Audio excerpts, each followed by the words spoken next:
안녕하십니까. 나라가 TV 2회차 방송 지금부터 시작하겠습니다. 오늘 녹화는 5월 12일이죠. 5월 12일 월요일입니다. 5월 10일 월요일 오늘부터 공식적으로 대선 선거운동이 시작됐습니다. 지금 이제 대선 선거운동이 이재명 민주당 후보와 김문수 국민의힘 후보 그리고 이준석 개혁신당 후보의 3파전으로 진행될 것 같은데요. 향후 22일 동안 아주 뜨거운 열전이 벌어질 것 같습니다. 그래서 오늘은 대선 첫 선거운동 날인 만큼 국민의힘에서 아주 귀한 분을 또 모셨습니다. 이준우 국민의힘 대변인입니다. 안녕하십니까? 네, 반갑습니다. 안녕하세요. 국민의힘 대변인 이준우입니다. 뭐 아주 귀한 분까지는 좀 그렇고 그 정도는 아닌 것 같고 하여튼 국민의힘에서 직책을 맡고 있습니다. 스피커 역할을 하고 있는데요.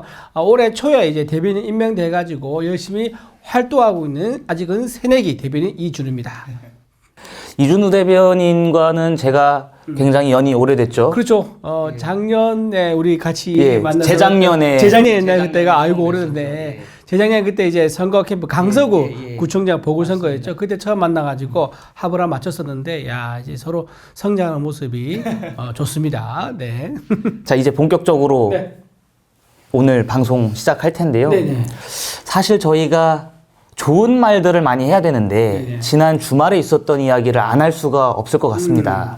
지난 주말에 국민의힘 사정이 굉장히 좀 복잡했었죠. 그렇죠. 예. 네. 그 과정을 한번 좀 설명해 주시겠습니까? 지난주에 이제 단일화 때문에 아주 치열하게 각본 없는 드라마가 보통 이제 스포츠에는 있는데 정치에도 이제 그런 일이 벌어졌고 또 김성한 작가가 온다 하더라도 이런 반전에 또 반전을 거듭하는 이런 드라마를 쓰기 힘들었을 거다라고 저는 생각을 좀 해보고요.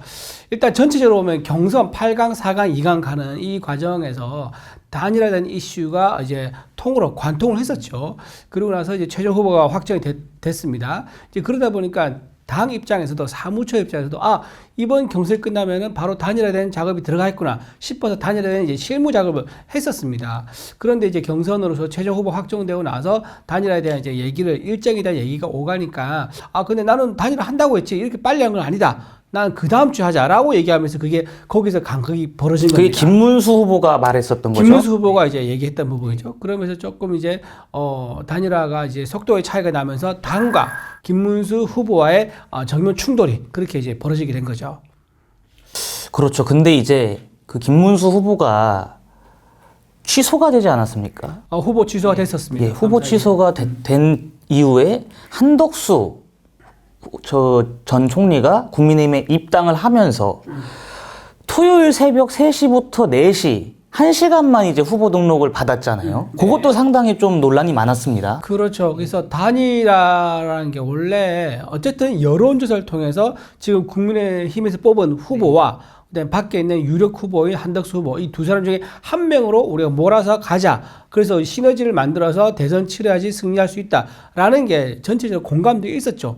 우파도 그렇고 경선에 참여한 모든 후보들 공감대는 있었습니다. 근데 이제 김문수 후보가 단일화에서 좀 비협조적으로 나오다 보니까 다른 생각도 좀 있으신 것 같고 그러다 보니까는 당에서는 어쩔 수 없이 그러면 단일화라는 그 절차는 들어가야 되지 않겠느냐라고 하면서 이제 김문수 후보를 취소를 하고 이제 한덕수 후보를 입당시키면서 한덕수 후보에 대한 여론조사에 들어갔죠. 그래서 총 2번의 여론조사가 있었는데 한 번은 단일화 꼭 해야 되느냐 했을 때 해야 된다는 그 비중의 답이 압도적으로 86%였죠. 높게 나왔고. 그게 지난주 수요일에 한 거죠? 그렇죠. 예. 그리고 두 번째 여론조사에서는 그러면 단일화를 할 건데 김문수 후보냐 한덕수 후보냐 이 얘기를 이제 한 거죠. 근데 거기서 참 당에서 예상치 못했던 결과가 나온 것 같아요. 당에서는 한덕수 후보가 그동안 바깥에 있을 때 출마하기 전에도 지지율이 높았기 때문에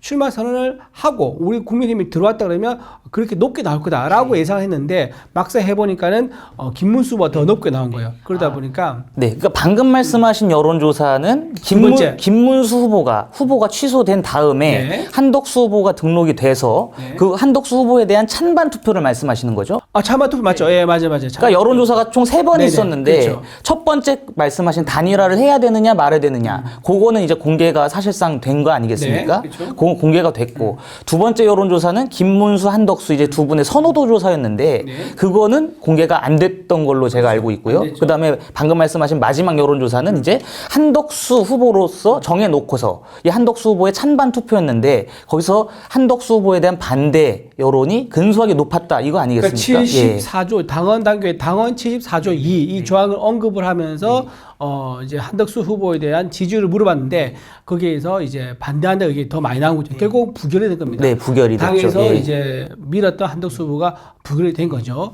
그래서 이제 그게 보면 당심이 결국은 바뀌었다라고 볼 수 없는 거예요. 원래는 밖에 있었을 때 당심 플러스 민심이 여전히 김문수 후보보다 한덕수 후보가 높았었죠. 뭐 여론조사 업체마다 다른데 3% 포인트에서 5% 포인트 정도 앞서 있었는데 결국은 이제 당원들한테 물어봤더니 당원들이 거칠었던 당의 당 지도부의 단일화 절차라든가 과정 이 부분에 대해서 결국은 오히려 역효과가 난 거죠. 김문수 후보의 손을 들어주면서 다시 취소된 게 번복돼서 다시 후보를 확정되는 이런 이제 상황이 불과 하루 사이에 일어난 겁니다.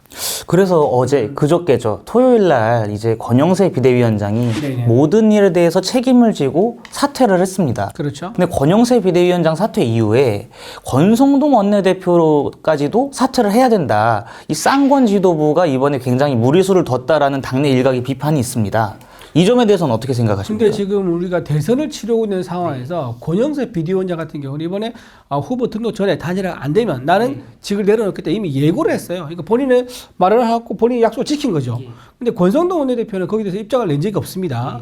자리에 대해서 입장을 낸 적이 없기 때문에 또 하나 말씀드리면 김문수 후보가 지금 대선을 치러야 되는 이 상황에서 원내대표를 선출하게 되면 다시 표결 절차에 들어가야 돼요. 그러니까 의원들 다 모아가지고 내가 왜 원내대표가 돼야 되는지 선거운동을 해야 된단 말이에요. 그러니까 밖에 있는 정말 큰 국가의 운명을 결정하는 큰 선거가 있는데 안에서 또 우리끼리 누가 원내대표가 되는지 이거를 또 선거운동을 하면서 표결하는 이런 또 안에서 내부의 선거운동 할 여력이 전혀 없는 거죠. 그러니까 김문수 후보 입장에서는 지금 대선에 이기는 게 목적이고 당도 최고의 목적이 대선일 겁니다. 그러다 보니까 또 안에서 내부 선거를 치르는 것에 대해서는 굉장히 이건 비효율적이고 또 선거의 집중도를 떨어뜨리는 이제 그런 행위라고 판단을 한 것 같아요. 그러니까 저도 그 전에는 이제 한덕수, 김문수 두 분 중에서 누구를 단일 후보로 추대할 것이냐 이렇게 했을 적에 한덕수 전 총리가 굉장히 유리한 고지에 있었고 그래서 김문수 후보가 그 국민의힘의 후보 기호 2번을 받았을 적에는 다른 분들이 선거운동에 굉장히 좀 지지부진할 거 아니냐 이렇게 선거운동에 열심히 참여 안 할 것 아니냐 이런 생각을 하셨던 것 같아요. 그런데 오늘 이제 의원총회가 어제 있었나요? 어제 있었죠. 어제 의원총회에서 김문수 후보가 의원들한테 내가 품 넓게 보다듬지 못해서 미안하다 이 입장을 밝혔잖아요. 그러고 나선 좀 약간 이 당내의 갈등이 좀 봉합이 되고 있는 것 같습니다. 그렇죠. 예, 그거는 잘하신 것 같아요. 그러니까 대선 후보로서 당의 모든 총 역량을 모아서 가는 그 리더십이 또 평가받는 거거든요. 근데 본인이 말씀하셨다시피 한덕수, 뭐 홍덕수, 뭐 안덕수, 나덕수 이렇게 하면서 모두 후보를 다 품고 가겠다고 했기 때문에 지금 사실 경선하면서 갈등이 상당히 있습니다. 그래서 각 이제 경쟁 후보들의 지지자들이 지금 있단 말이에요. 그래서 그 지지자들의 도움을, 그러니까 그 떨어진 지지자가 김문수 후보를 지지하지 않으면은 그 밑에 있는 지지자들이 움직이지 않겠죠. 그래서 그 떨어졌던 이제 한동훈 후보라든가 예를 들면 안철수 후보, 나경원 후보, 홍준표 후보 이제 이런 분들이 김문수 후보의 지지 선언을 해줘야 됩니다. 해줘야 되고. 또 이제 한덕수 후보도 당연히 해야 되는 거고요. 그리고 밖에 있는 뭐 이낙연 후보도 이낙연 지금 불출마 선언했지만 이낙연 전 국무총리도 마찬가지고 그리고 마지막에 궁극적으로 가면 우리 김문수 후보와 이재명 후보가 지지율이 팽팽한 상황이 된다. 그러면 이준석 후보도 끌어안아야죠. 왜냐하면 이기기 위해서.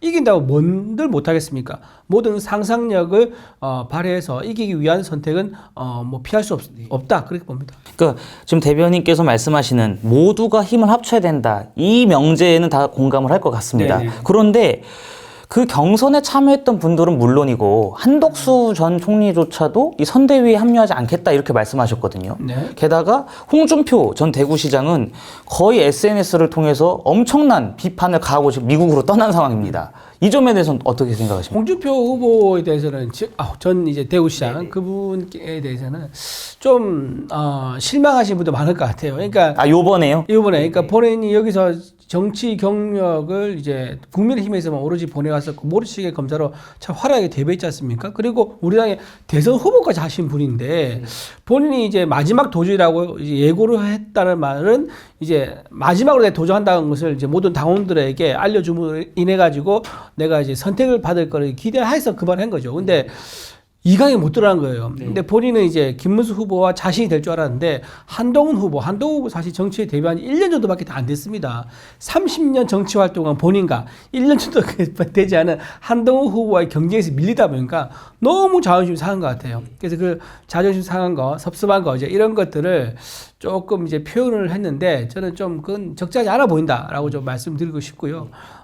또 이제 한덕수 후보 같은 경우는 지금 공식적으로 말했다기보다는 정대철 이제 헌정회장 그분에게 이제 사적인 통화에서 이렇게 얘기를 한 거예요. 근데 사적인 자리에서 나눈 대화와 공개적으로 언론 브리핑 한다거나 기자한테 뭐 성명 자료를 낸다거나 그거는 하늘과 땅 차이입니다.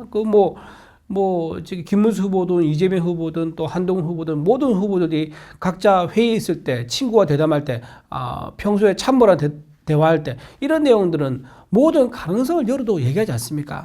그리고 그때 당시에 순간적인 감정을 얘기할 수도 있는 거고 근데 자기 본인이 숙고해서 내린 최종 결론은 아니다라는 면에서 한덕수 후보가 이제 여기 빅텐트에 합류 안 할 거다 이렇게 확정적으로 얘기한 것은 조금 더 기다려봐야 된다 그렇게 보고요. 저는 이제 아쉬운 게 한동훈 후보가 좀 여기 참여하면 정말 좋겠다 생각을 많이 해요. 한동훈 후보가 본인 스스로 얘기했던 게 내가 이재명 후보가 제일 잘 싸운다, 가장 잘 싸운다는 것을 쭉 일관되게 얘기해 오셨는데 그런 가장 잘 싸운다는 후보가 우리 빅텐트에 들어오면 얼마나 든든하겠습니까? 그래서 저는 이런 상황이라면 김문수 후보가 한동훈 후보 집에 찾아가는 거예요. 찾아가서 삼고초를 해서라도 모셔와야 된다. 그런 모습을 보인다 그러면 아마 한동훈 후보도 기꺼이 참여하지 않을까. 한동훈 후보 지지자들은요, 제가 보기에 아주 강성이어서 한동훈 후보가 자 지지합시다라고 공개적으로 밝히지 않으면 김문수 후보는 왠지 안 도와줄 것 같아. 그래서 한동훈 후보가 좀 마음을 열어서 도와줄 수 있도록 김문수 후보가 적극적으로 찾아가서 3번 찾아가고 4번 찾아가고 해서 꼭 한동훈 후보를 모셔야 된다. 한덕수 후보도 마찬가지죠. 그렇게 모셔야 한다고 생각합니다. 그래서 한동훈 전 대표 말씀하셨으니까 한동훈 전 대표가 3가지 조건을 내걸었습니다. 네네. 이것이 대선 승리에 꼭 필요하다라고 하면서 내건 조건이 첫 번째가 계엄에 대한 사과, 그리고 탄핵 반대에 대한 사과, 그리고 두 번째가 윤석열 전 대통령 부부와의 절연, 그리고 윤석열 전 대통령에 대한 출당, 그리고 마지막으로 경선 과정에서 단일화를 강조했었던 것에 대한 반성과 사과, 이거를 요구했습니다. 네네. 이거는 어떻게 보십니까? 이제 본인이 이제 얘기했던 건 일관되게 경선에서 얘기했던 부분이죠.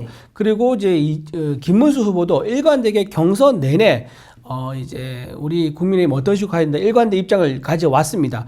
그런데 최종 경선에 가서 선택받은 사람은 누굽니까? 김문수 후보죠. 그렇다 그러면 그 주위에 경쟁했던 모든 분들이 자기가 가지고 있는 개인적인 생각과 공약 이런 게 있을 겁니다. 있을 거지만 이렇게 전체 공개된 공식 절차에 따라서 최종 후보가 확정되면 그 후보의 뜻을 사실 당원들이 밀어줬다, 용인해줬다, 추인해줬다 그렇게 볼 수 있는 거 아닙니까? 그래서 당원들 뜻과 국민 뜻이 김문수 후보에 있다는 것으로 봐야 되는 거고요. 그렇다 그러면 떨어지신 분들이 자기와 다른 내가 가진 공약이라든가 약속과 다른 부분이 있더라도 당에서 공식적으로 그런 절차를 거쳐서 인정된 후보이기 때문에 조금 자신은 좀 뭐 마음에 안 드는 게 있더라도 내려놓고 좀 손을 잡는 게 맞지 않겠느냐. 좀 그렇게 생각합니다. 근데 이준석 개혁신당 후보와 연대를 하기 위해서는 계엄과 탄핵에 대한 입장을 더 명확히 해야 되고 특히 저는 윤석열 전 대통령과의 관계 정립이 필요하다고 생각을 하거든요.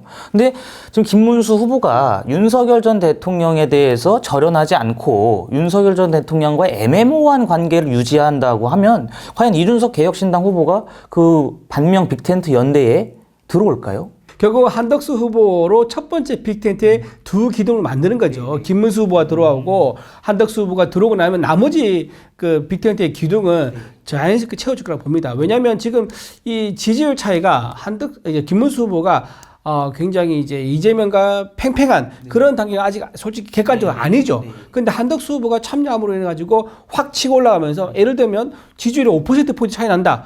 라고 하면요. 그 문제는 중요한 문제가 아니에요. 아니고 미래가 지금 달려있는 문제이기 때문에 그러니까 우리나라가 시장 경제로 갈 것이냐 아니면 이재명 후보가 정권을 잡아가지고 중국과 손을 잡고 시장주의에서 선도하고 앞서고 있는 미국과 맞서 싸울 것이냐 이 중요한 미래를 선택하는 문제로 가기 때문에요.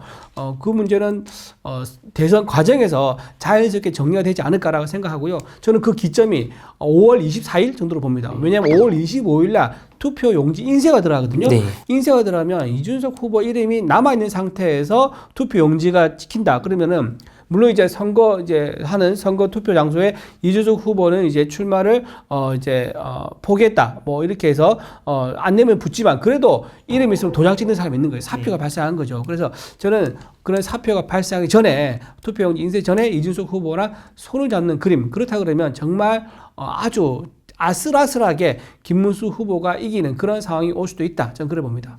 그래서 저는 제 개인적인 생각인데 김문수 후보가 능력면에 있어서 이재명 후보에 절대 뒤처지지가 않거든요. 그럼요, 사실. 그럼요. 김문수 도정 때 GTX가 뚫려가지고 지금 수많은 경기도민들의 발이 되고 있습니다. 맞습니다. 반면에 이재명 후보가 경기도지사이던 시절에는 한 게 뭐가 있느냐. 그렇죠. 솔직히 말씀드려서 뭐 쌍방울 대북송금 그런 것도 있었고 뭐 그 지역 개발 그런 문제에 있어서도 또 비리가 섞인 거 아니겠습니까? 네. 그런 게 있다 보니까 저는 반면이라는 그 가치만 내걸어서 선거를 할 게 아니라 경기도정을 비교하는 예, 그거를 그렇죠. 통해서 김문수 후보가 이재명 후보보다 상대적으로 훨씬 더 능력면에서 유리하고 행정력이 월등하다. 이거를 좀 강조했으면 좋겠는데 어떠한 또 선거 전략을 통해서 이재명 후보를 꺾어야 된다고 보십니까? 그래서 오늘 안 그래도 공개가 됐는데 김문수 후보가 선관위에 이제 제출한 10대 공약이 있습니다. 거기 보면 자기가 본인이 경기도지사 시절에 총 8년 동안 했던 업적을 자세히 이제 설명해 놨습니다. 거기에서 살을 보태서 더 발전시켜서 국가 전체에 적용하겠다라고 한 건데, 자, 크게 지금 김문수 후보하고 이재명 후보를 제가 비교를 드리면 김문수 후보는 성장의 방점이 있고요. 이재명 후보는 복지의 방점이 있다고 볼 수 있는 거죠. 그리고 김문수 후보는 인프라 확충, 그리고 이제 이재명 후보는 기본소득 도입에 더 관심이 많습니다. 자, 대표적으로 이제 그때 경기도지사 시절에 업적을 비교해 보면요, 김문수 후보는 평택, 삼성전자, 그리고 파주의 LG단지, 판교 테크노빌, 판교가 제일 유명하죠. 이 세 개를 다 본인이 있을 때 완성을 했습니다. 물론 최초 기획 이런 것은 그 전에 손학규 도지사도 있었긴 하지만 어쨌든 본인 임기 중에 8년 동안 완성한 이 사업들입니다. 이게 경기도 이제 첨단 산업단지라는 그 이름을 붙이게 된 계기가 된 거죠. 하지만 이제 당시에 이재명 후보는요, 주로 했던 게 경기도지사 시절에 청년 배당, 그리고 무상교복, 그 다음에 지역화폐, 그 다음에 재난기본소득, 이런 것들을 주로 했단 말이에요. 그러니까 이재명 후보는 뭔가 나눠주고 무상으로 주고 기본 뭐 이런 거를 주로 방점에 둔 반면에 그 김문수 후보는 성장, 투자, 고용, 일자리 이런 거에 방점을 두고 있기 때문에 굉장히 그 컬러가 다르다라고 좀 말씀을 드리고요. 또 아까 말씀하신 교통 인프라 있지 않습니까? 이거를 GTX, 수도권 GTX를 김문수 후보가 했거든요. 이게 너무 잘 되니까 그렇다면 전국에 다 확대하자. 그래서 전국에 있는 광역단체장이 전부 다 너나 할 거 없이 나도 GTX를 하겠다면서 서로 입안을 하고 있는 중이에요. 그리고 또 하나 이제 그 비교된 게 청렴도죠. 청렴도. 이제 김문수 후보가 있던 이제 경기도는요, 그 당시에 처음 들어왔을 때 전국의 18개 시도 중에서 청렴도가 16위였습니다. 거의 꼴찌였죠. 근데 김문수 후보가 있는 동안 이거를 몇 위로 끌어올린 줄 아세요? 1위로 끌어올립니다. 16위에서 1위로요? 굉장히 행정력, 그리고 그때 했던 말이 굉장히 유명해요. 그 유명한 말이 뭐냐면 청렴 영생 부패 즉사. 청렴 영생. 청렴의 영생, 영원한 삶을 누릴 수 있다. 부패라면 즉시 사망한다. 즉시 죽는다. 네, 즉시 죽는다. 이제 이런 식으로 구호를 만들어가지고 경기도에 있는 모든 공무원들에게 일괄적으로 적용시켜가지고 청렴도가 16에서 1위까지 올라갔습니다. 16에서 1위까지 올라가는 거 사실 거의 불가능에 가까운 거 그렇죠. 아니겠습니까? 공직자로서는 최고의 이제 능력을 보여준 건데 반면에 이재명 후보는 어떻습니까? 손대는 것마다 개발 사업까지 손대는 것마다 주변에 다 비리우고 있습니다. 이 전형적인 인허가 관련 토 세력 비린 거죠. 권력형 비린 거죠. 대장동, 백현동, 성남FC 등등의 이 인허가 관련돼 가지고 많은 이제 부패 의혹이 있었었고 그 관련돼서 재판을 받고 있는데 수사 도중에 무려 7명이나 사망을 했습니다. 그래서 7명 사망한 것에 대한 의문도 아직 풀리지 않은 상태고요. 그리고 지금 5개 재판을 지금 받고 있지 않습니까? 청렴도 면에서는 김문수 후보와 이재명 후보는 비교가 되지 않는다라고 생각하고요. 또 이제 본인이 했던 전과도 굉장히 이제 다르죠. 노동 운동을 했던 김문수 후보가 했던 그 전과가 과연 이제 검사 사칭이라든가 또는 음주운전이라든가 이런 걸로 이제 전과가 있는 이재명 후보와 비교한 것은 어불성설이다. 그러니까 후보의 역량이나 청렴도 그리고 도지사 시절 각각 다 도지사 했었는데 도지사 시절에 보여주는 성과는 비교 불가하다. 그렇게 저는 평가합니다. 그러니까 능력면이나 네. 도덕성 측면이나 모든 것이 김문수 후보가 이재명 후보를 월등히 압도하죠. 압도한다. 그렇죠. 예, 저도 그 점에 있어서는 동의합니다. 근데 대변인님, 저희가 선거에서 이기기 위해서는 국민의힘이 항상 강조하는 거 있지 않습니까? 네. 중수청. 네. 근데 특히 청년층의 그 지지를 이끌어야 되는데 네. 이번에 국민의힘의 비대위원장으로 김용태 의원이 네.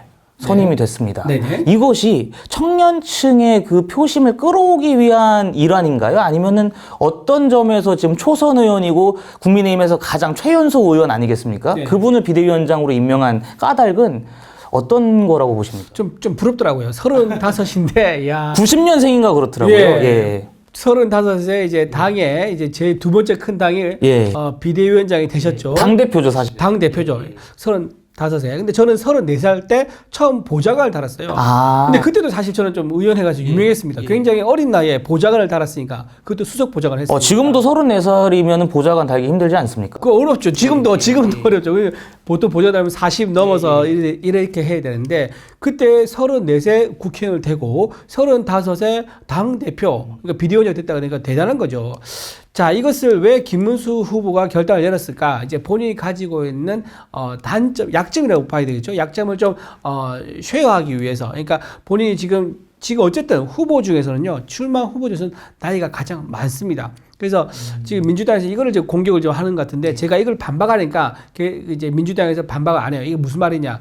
DJ가 김문수 후보 나이가 비교하면 김문수 후보가 더 젊을 때 출마를 했어요. 그러니까 DJ가 97년 당시에 김대중 후보가 출마했을 때가 그때 75인가 그랬습니다. 그러니까 지금의 김문수 후보보다 나이가 나이가 많았었죠. 그래서 그런 부분을 얘기하니까 이제 또 공격을 멈추던데 어쨌든 본인이 가지고 있는 이제 강성 그리고 또 약간 연세가 있는 그런 모습을 좀 커버하기 위해서 젊은 이제 비대위원장을 내세우는 게 아니겠는가. 그게 첫 번째 이유고요. 두 번째 이유는 뭐냐? 바로 빅텐트. 이준석과의 빅텐트 이제 그림을 아마 그리는 것 같습니다. 김용태 이제 의원의 이준석 후보가 굉장히 인연이 깊죠. 이준석 후보가 당 대표이던 시절 그때 최고인이 바로 김용태였습니다. 청년 최고위원을 같이 했죠. 청년체 같이 했죠. 그래서 손발을 맞췄었고요. 그리고 천하용이라고 했었습니다.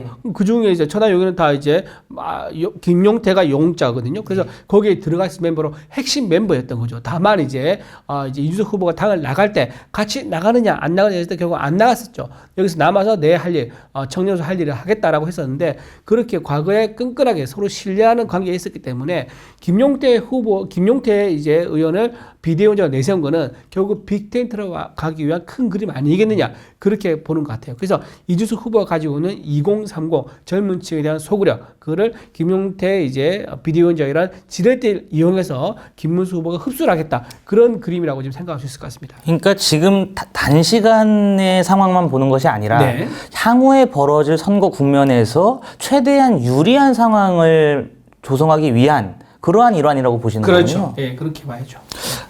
국민의힘이 지금 사실 당내 분열, 당내 갈등은 이제 봉합하고 본 선거운동으로 간 거 아니겠습니까? 네.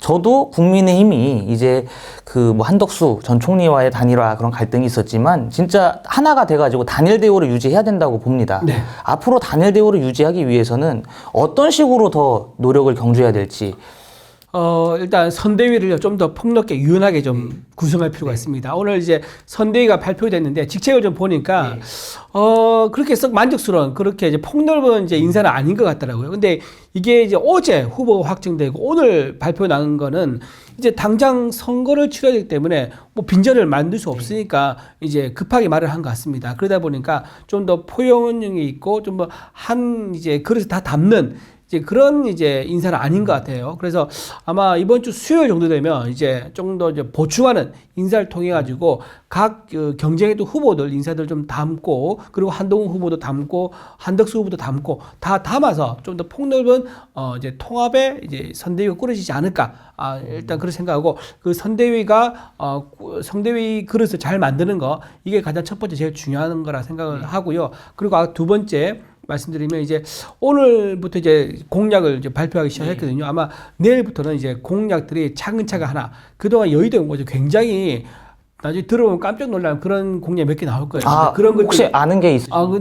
아는데 아는데 제가 지금 여기서 방송하면 안 되고 여기서 하나 대충 언질이라도 우리 시청자들을 위해서 이제 아기가 출산하시는 분들 이제 그런 분들한테 굉장히 혜택이 될 만한 깜짝 놀라는 그런 그러니까 신혼부부들 그렇죠. 예. 출산하실 예정인 분들 신혼부부들한테 굉장히 들으면 너무 좋다 이제 이런 생각을 할 정도의 공약 곧 나올 거예요. 발표를 할 겁니다. 그래서 그런 것들이 대기 중이기 때문에 그거는 이제 깜짝 놀랄 만한 것들의 극히 일부인 거죠. 극히 일부, 그죠. 극히 일부. 잘 끌어주시네. 맞습니다. 극히 일부입니다. 예. 그런 부분들이 나올 겁니다. 나올 거라서 김문수 후보가 가지고 있던 그간의 이제 강성 이미지와 노동의 전문가지만 다른 건 잘 모르지 않겠느냐는 그런 우려 같은 것들을 국민의힘에서 잘 준비했기 때문에 아마 충분히 상쇄될 거다라고 생각하고요.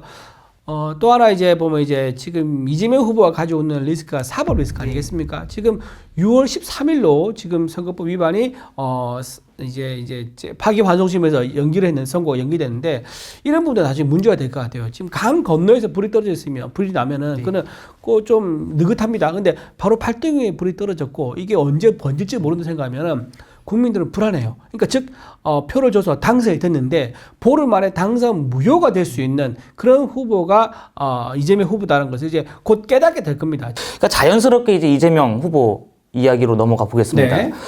민주당에서 지금 형사소송법 개정안을 내지 않았습니까? 근데 제가 그것을 보고 깜짝 놀랐어요.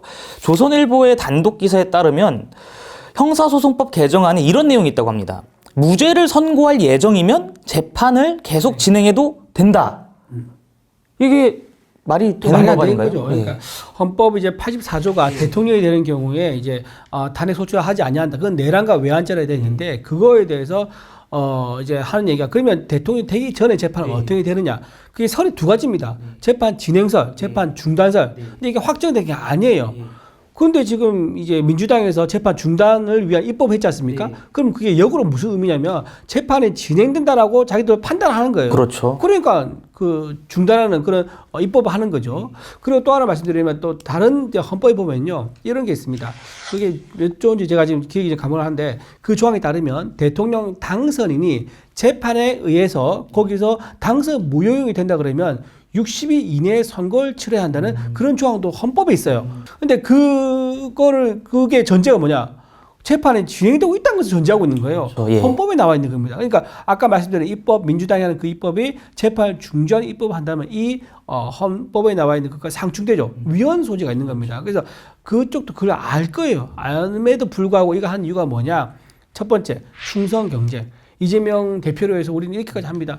충성 경쟁이 서로 치열하지 않습니까? 그리고 반대의 목소리를 내면 바로 공천으로 숙청을 하지만 자기 위해서 말도 안 되는 얘기라도 앞장서서 얘기하면 공천을 통해서 반드시 상을 줍니다. 자, 이런 거에 지금 길들여 있는 것 같아요. 그 이유가 가장 큰 것 같고요.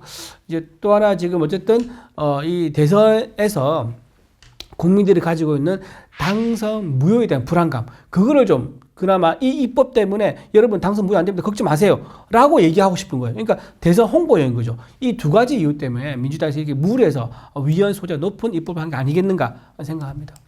그러니까 저도 민주당의 그 주장들을 보면서 참 이해가 안 됐던 게 민주당은 지금 계속해서 대선 선거 운동이 진행 중이기 때문에 모든 재판을 대선 이후로 미뤄달라 이렇게 요청을 하지 않았습니까? 그렇죠. 근데 동시에 대통령이 당선이 되면 재판은 중지된다. 이렇게 이야기를 하고 모순이죠. 있어요. 이게 모순이죠. 그렇죠. 그러면은 이거를 다르게 표현하면은 최대한 대선까지 우린 뭉개겠다. 이 의도거나 아니면 이재명 후보는 우리가 대통령 후보로 내세웠지만 대선에서 질 거다. 이거를 자인한 거 아니겠습니까? 그렇게 보시는 겁니다. 예. 저는 그 두 가지라고 보는데 참 이게 예. 저는 국민들 보기에 이럴 것 같아요. 야, 이제 대한민국에 법이 두 개가 있구나. 이재명 법 따로 있고 국민법 따로 있고 이렇게 보겠구나 생각이 드는 거예요. 참 걱정스럽고요. 이제 그렇게 되면 어떻게 되냐. 모든 국민들이 본인 재판 있지 않습니까? 그러면 나도 이제 출마해가지고 재판 지연시켜볼까? 이런 걸 다 생각할 거예요.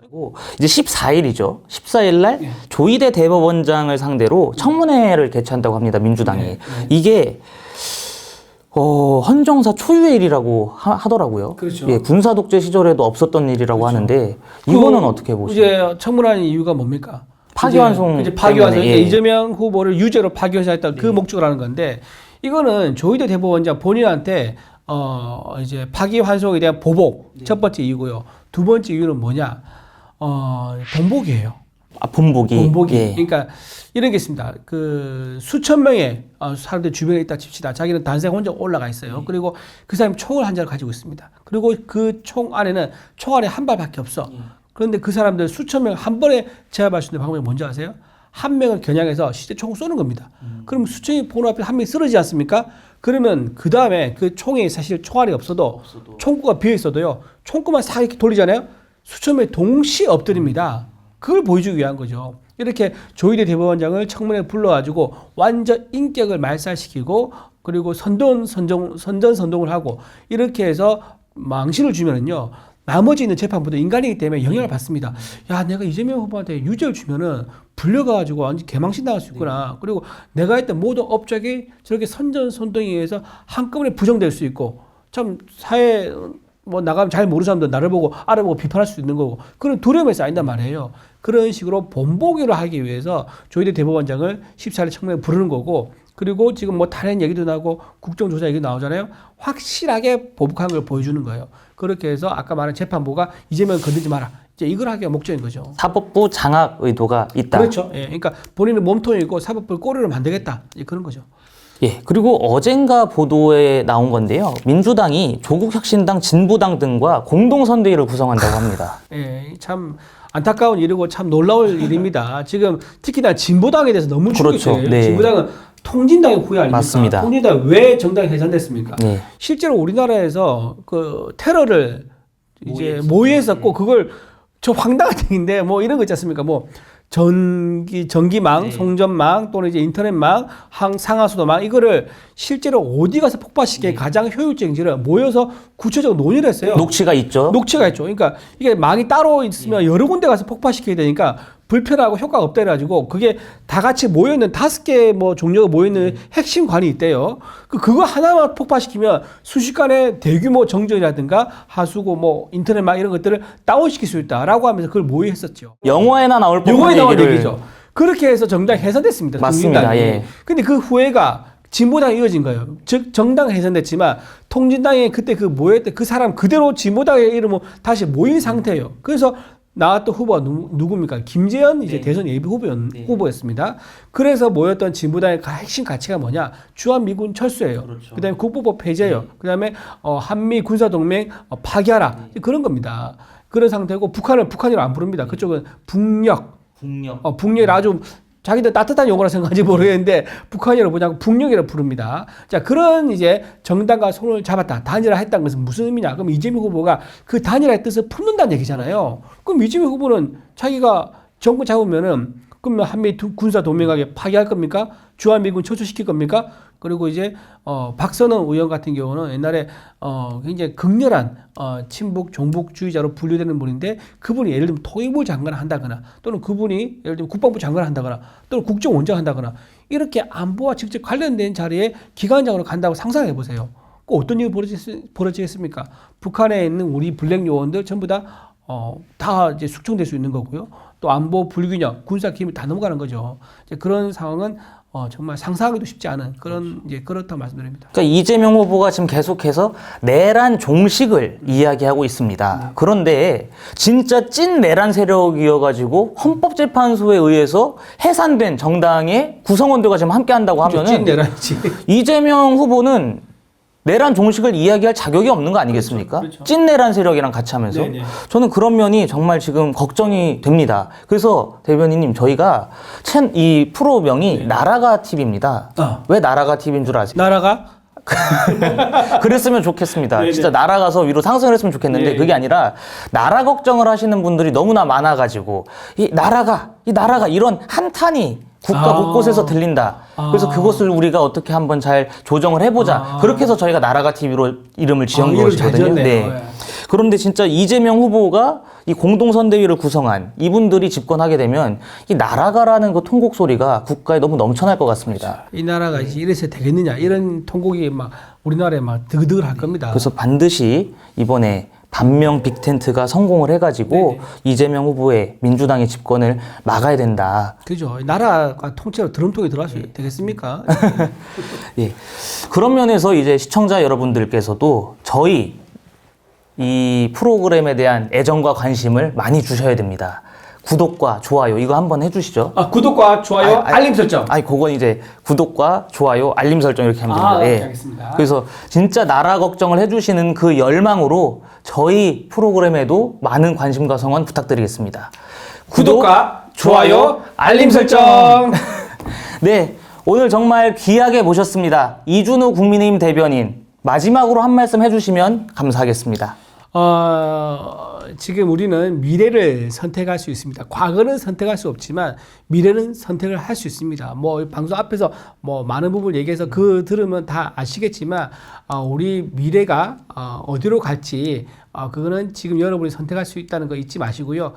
자유시장 그리고 자유민주주의 이 체제를 지키는 거 그래야지 우리 후세대가 또 번성할 수 있고 또 인구도 늘어납니다. 네. 번성해야지 또 아이도 많이 나올 수 있는 거 아니겠습니까?